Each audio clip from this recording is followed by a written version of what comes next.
मैं फिर से गुहार लगाता हूं आपके चैनल के माध्यम से कि मेरी पूरी पुलिस प्रशासन सीपी सदानंद दाते जी से अपील है, एमबीएमसी कमिश्नर दिलीप ढोले जी से अपील है, मीरा भाईंदर के जितने जनप्रतिनिधि हैं उनसे अपील है कि प्लीज़ 14 तारीख का उस 7 बजे से लेकर के 8:30 बजे तक का सीसीटीवी फुटेज निकाल लीजिए और मेरे इस स्टेटमेंट में एक भी शब्द आपको गलत नज़र आए तो आप सबका गुनहगार हूँ, कानून का तो गुनहगार हूँ ही मैं, आप सबका भी गुनहगार हूँ। जो सज़ा देंगे मुझे मंजूर है, लेकिन प्लीज़ हाथ जोड़ के कहता हूँ। नमस्कार, आदाब। आप देख रहे हैं ऑन रिकॉर्ड मीरा भाईंदर शहर में कोरोना तेज़ी से फैलता हुआ जा रहा है। हमारे शहर के मरीज़ों को बेड नहीं मिल पा रहे हैं, अस्पतालों में भीड़ लगी हुई है, वेटिंग पे हमारे मरीज़ इंतज़ार कर रहे हैं कि उनका अब नंबर आएगा। सामान्य नागरिकों को काफ़ी तकलीफ़ों से गुजरना पड़ रहा है। ऐसे में हमारे मीरा भाईंदर शहर के ही एक जागरूक नागरिक, एक जिम्मेदार पत्रकार आफ्ताब खान, जो सिटी हेडलाइंस यूट्यूब चैनल चलाते हैं, सिटी हेडलाइंस नामक का फेसबुक पेज उनका है जो काफ़ी पॉपुलर है, लाखों के उनके सब्सक्राइबर है। इनके साथ में भी एक बहुत बड़ा हादसा हुआ है। ये किस तरह से सिस्टम के शिकार हुए हैं, हम उनसे जानने की कोशिश करते हैं, उनसे पूरा मामला क्या है और सच्चाई क्या है वो समझने की कोशिश करते हैं। आफ्ताब भाई, आपके साथ में जो मामला हुआ है कि आपके खिलाफ में एफआईआर दर्ज हुआ है नौगढ़ पुलिस थाने में, काफ़ी सारी संगीन धाराओं के तहत मामला दर्ज हुआ है और जहां तक हम मानते हैं कि आप मीरा भाईंदर शहर के ऐसे पहले पत्रकार हो जिस पर इतनी धाराएँ, करीब 20 से 25 अलग अलग धाराएँ दर्ज है।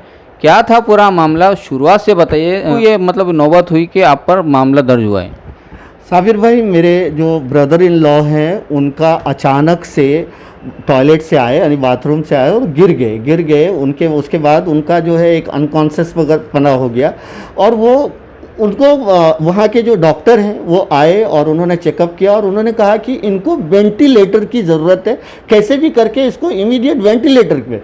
मैं मीरा रोड में था, वहाँ जो बांद्रा में थे जो फैमिली थे उन्होंने बीकेसी लेके, एम्बुलेंस तुरंत आ गई, बीकेसी लेके गए, वहाँ बेड नहीं मिला। चेंबूर हॉस्पिटल में, चेंबूर हॉस्पिटल में ये कहा गया कि वहाँ पे एक बेड अवेलेबल है। जब तक वो लोग चेंबूर पहुँचे वहाँ का भी बेड नहीं मिला।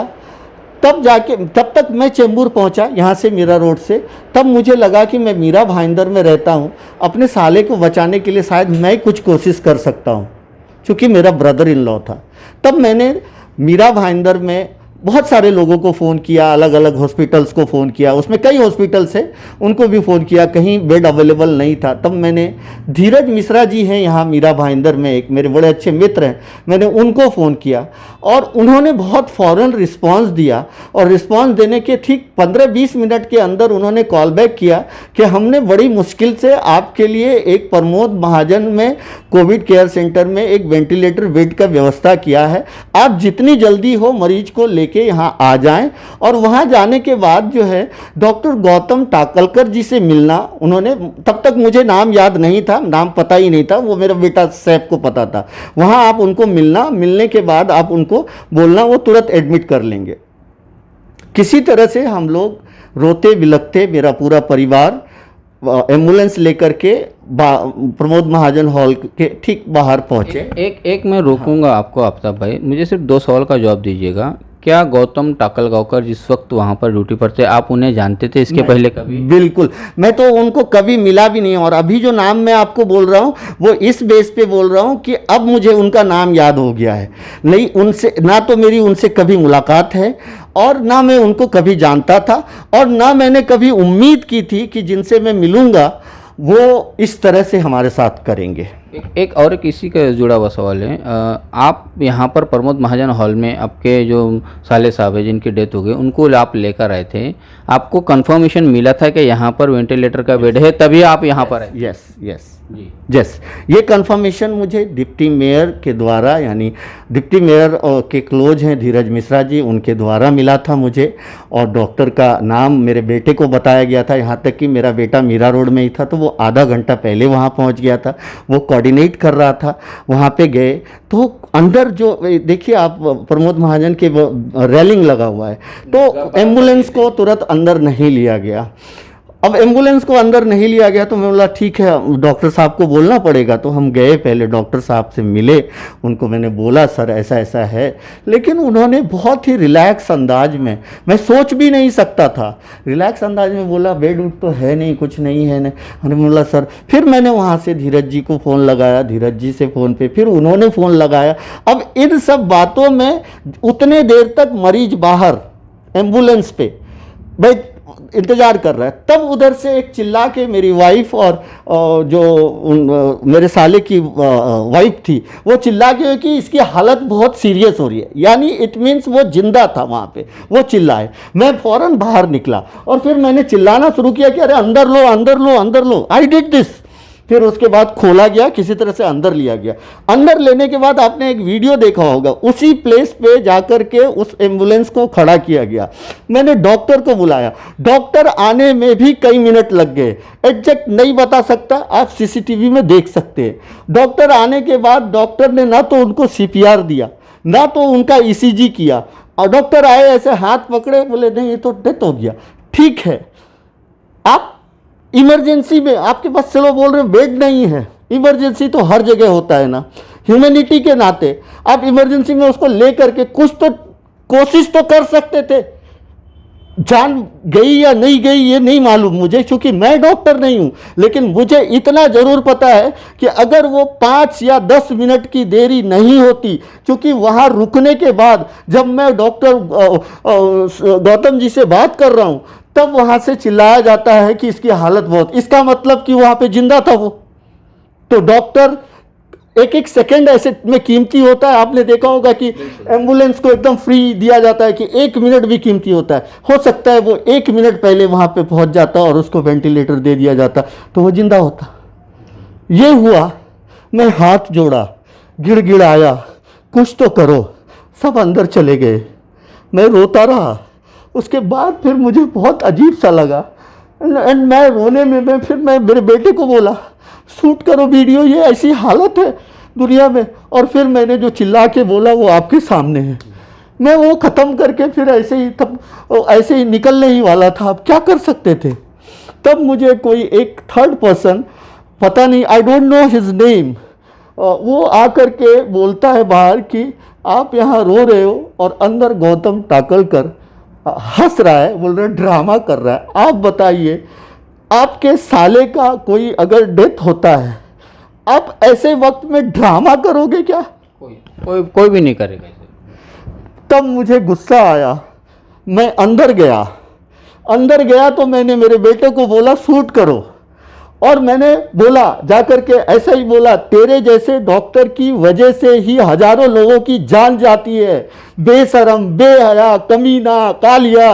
और फिर मैंने बोला मीरा भाईंदर के लोगों देखो, ऐसे ये जो कालिया है ना, ये ऐसे डॉक्टर की वजह से। फिर मुझे नाम नहीं पता था तो आई आस्क कि इसका नाम क्या है, तो किसी ने बोला डॉक्टर गौतम। तो बोला ये है डॉक्टर गौतम, ये है डॉक्टर गौतम, और इसकी वजह से इसने 1 घंटे तक अंदर नहीं लिया, वो नहीं। और वो आराम से फ़ोन पे ऐसे वैसे, आप वीडियो में देखेंगे, उसको कोई रिएक्शन नहीं था। And I finished my things भड़ास, क्योंकि उस वक्त ना तो मैं 2 कंडीशन में था ना, बेहोश भी था, बेहोशी में भी था और दुख में भी था। आप उस वीडियो को देख सकते हैं।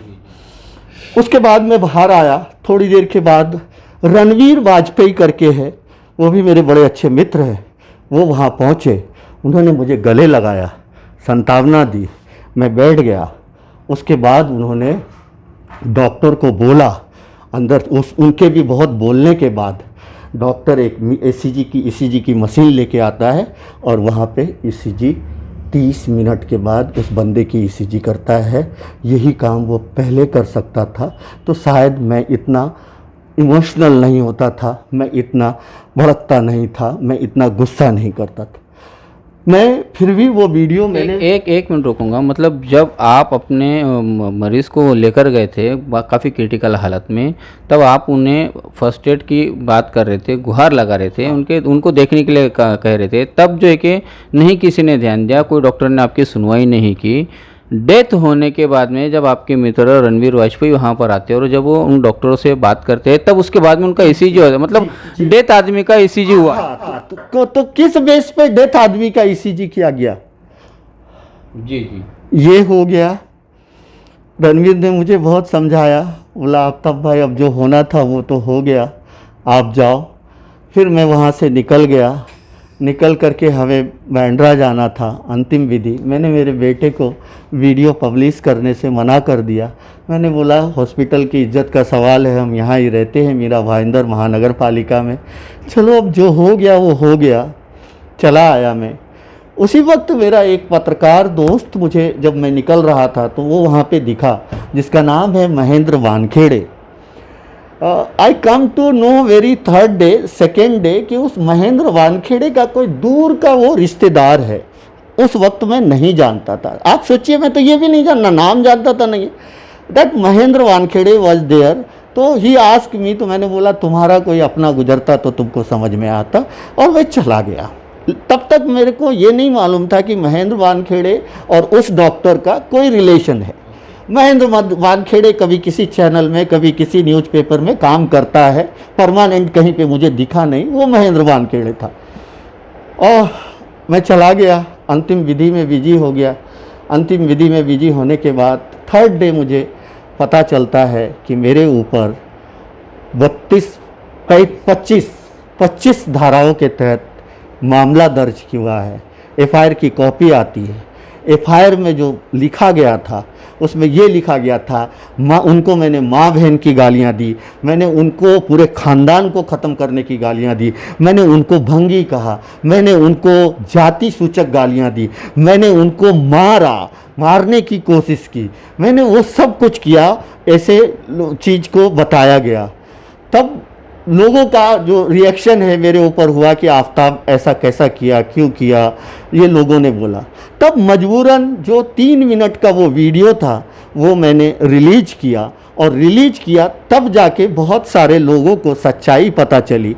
और ऐसे हालात में आदमी, दुनिया का कोई इंसान बता दीजिए, ऐसे हालात में अगर वो गुस्सा नहीं करेगा तो क्या करेगा। डॉक्टरों का काम है सांत्वना देना। डॉक्टर भगवान होते हैं, हर हाल में डॉक्टर भगवान होते हैं। हम जैसे इंसान तो उनका मुकाबला कर भी नहीं सकते, लेकिन क्या डॉक्टर, एक आदमी बाहर मर रहा है और अंदर मजाक उड़ा रहा है।